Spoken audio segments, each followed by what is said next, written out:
నేటిదిన వాక్య ధ్యానం కొరకు 111వ కీర్తన 9వ చరణంలో రాయబడిన ఆఖరి వాక్య భాగాన్ని చదువుకుందాం.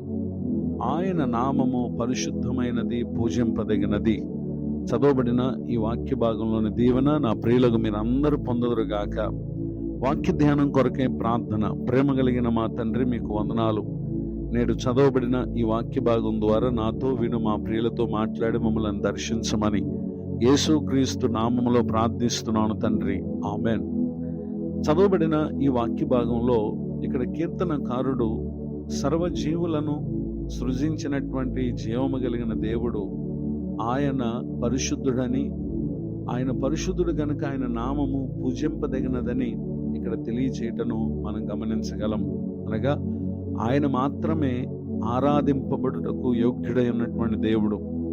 పరిశుద్ధ గ్రంథంలో రాయబడినటువంటి ఒక సంఘటనను మనం పరిశీలన చేస్తే, దానియేలు గ్రంథం 3వ అధ్యాయములో రాజుగు నెబ్కద్నెజరు బంగారు ప్రతిమ ఒకటి చేయించి బబులోను దేశంలోని దూరాయన మైదానములో దాన్ని నిలవబెట్టించాడు. నిలవబెట్టించడం మాత్రమే కాక దేశంలో ఉన్న ప్రతి ఒక్కరు కూడా దానికి సాగిలపడి నమస్కరించాలని, అలా నమస్కరించినటువంటి వారిని మండుచున్న అగ్నిగుండంలో తక్షణమే వేయబడును అనేటటువంటి విషయాన్ని కూడా తెలియజేశాడు. అయితే షడ్రక్, మెషక్, అబేద్నెగో అనేటటువంటి యూదులు వారు ఆ కార్యం చేయటాన్ని ఏమాత్రం శ్రద్ధ చూపక నిర్లక్ష్యం చేశారు. ఈ సంగతి తెలిసినటువంటి రాజు వారిని తన సన్నిధికి తీసుకుని వచ్చి వారిని ప్రశ్నించాడు. ఆ ప్రశ్నకు అతడు ప్రశ్నిస్తూ పలికినటువంటి మాట ఏంటంటే, దానియేలు గ్రంథం 3వ అధ్యాయం 15వ వచనం ఆఖరిలో, నా చేతిలో నుండి మిమ్మల్ని విడిపింపగల దేవుడు ఎక్కడున్నాడు అని చెప్పి అతడు మాట్లాడాడు. ఆ సందర్భంలో వారు చెప్పినటువంటి మాట ఏంటంటే, ఇందును గురించి నీకు ప్రత్యుత్తరం ఇవ్వాలని చింత మాకు లేదు, మేము సేవించుచున్న దేవుడు మండుచున్న వేడిమి గల అగ్నిగుండములో నుండి మమ్మల్ని తప్పించి రక్షించుటకు సమర్థుడు అని చెప్పి వారు తెలియపరిచినటువంటి విషయాన్ని ఇక్కడ చూడగలం. మరియు నీ వశంలో పడకుండా ఆయన మమ్మల్ని రక్షించునని కూడా మాట్లాడారు.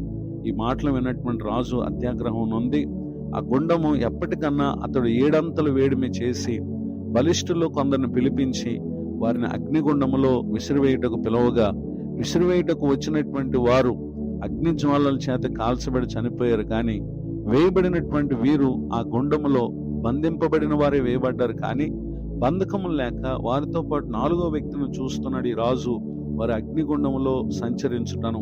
దీనిని చూసి ఆశ్చర్యపడినటువంటి రాజు 26వ వచనంలో, వేడిమి కలిగి మండుచున్న గుండం వాకిల దగ్గరికి వచ్చి, షడ్రకు, మేషక్, అబేద్నెగో అయిన వారులారా, మహోన్నతుడకు దేవుని సేవకులారా, బయటకు వచ్చి నా యొద్దకు రండి అని పిలవగా వారి అగ్నిలో నుండి బయటకు వచ్చారు. 27వ వచనం, అధిపతులను, సేనాధిపతులను, సంస్థానాధిపతులను, రాజు యొక్క ప్రధాన మంత్రులను కూడి వచ్చి ఆ మనుషులను పరీక్షించి వారి శరీరములో అగ్నికి ఏ హాని చేయకుండాటయు, వారి తల వెంట్రుకల్లో ఒకటైనను కాలిపోకుండాటయు, వారి వస్త్రములు చెడిపోకుండాటయు, అగ్నివాసనైన వారి దేహములకు తగలకుండాటయు వారు చూచిరి. అప్పుడు నెబ్కద్నెజరు అంటున్నాడు 28వ వచనంలో, షడ్రక్, మేషక్, అబేద్నెగో అని వీరి దేవుడు పూజార్హుడు, ఆయన తన దూతనంపి తను ఆశ్రయించిన దాసులను రక్షించెను. వారు తమ దేవుని గాక మరి ఏ దేవునికి నమస్కరింపకయు ఏ దేవుని సేవింపకయు ఉందుమని తమ దేహములు అప్పగించి రాజు యొక్క ఆజ్ఞను వ్యర్థపరిచిరి అని చెప్తూ 29వ వచనంలో, కాగా నేను ఒక శాసనం నియమించుచున్నాను, ఏదనగా ఈ విధముగా రక్షించుటకు సమర్థుడకు దేవుడు గాక మరి ఏ దేవుడును లేడు అని చెప్పి ఆ తర్వాత వారిని రాజ్యములో లేక బబులోను సంస్థానంలో షడ్రక్, మేషక్, అబేద్నెగో అనేటటువంటి వారిని హెచ్చించినటువంటి విషయాన్ని ఇక్కడ మనం చూస్తూ ఉన్నాం. ఈ సంఘటన అంతటి ద్వారా మనం నేర్చుకోవలసినటువంటి విషయం ఏంటంటే, ఆయన మాత్రమే పరిశుద్ధుడు, ఆయన మాత్రమే ఆరాధనకు యోగ్యుడు. మరి ఇటు గొప్ప దేవుని పరిశుద్ధ నామాన్ని మనము ఆరాధించుటలో నాటి షడ్రక్, మేషక్, అబేద్నెగో వలె ఎన్ని ఆటంకాలు వచ్చినా మనం దాన్ని అశ్రద్ధ చేయక ప్రభువును సేవించుట కొరకై నిలబడాలి కదా. రకరకాల కారణాల చేత, పని ఒత్తిళ్ల చేత ప్రభు సన్నిధిని మనం ఎంత మాత్రం నిర్లక్ష్యం చేయక నిశ్చయముగా ఆయన పరిశుద్ధతను బట్టి ఆయనను ఆరాధించినటువంటి వ్యక్తులుగా నాడు వారు ఏ విధంగా ఉన్నారో నేటి ఈ కాలం ముందు కూడా ప్రతి ఆటంకాలను దాటి నిశ్చయముగా ప్రభువుని స్తుతించండి. ఆ విధముగా మహిమపరిచినటువంటి వారిని దేవుడు ఏ విధముగా అద్భుత రీతిలో విడిపించి రాజు వారిని హెచ్చించేటటువంటి దీవెనకు పాత్రులుగా చేశారో అదే రీతిగా దేవునికి ఇవ్వాల్సిన ప్రాధాన్యత ఇచ్చేటటువంటి ప్రతి ఒక్కరిని కూడా దేవుడు నిశ్చయముగా హెచ్చిస్తారు.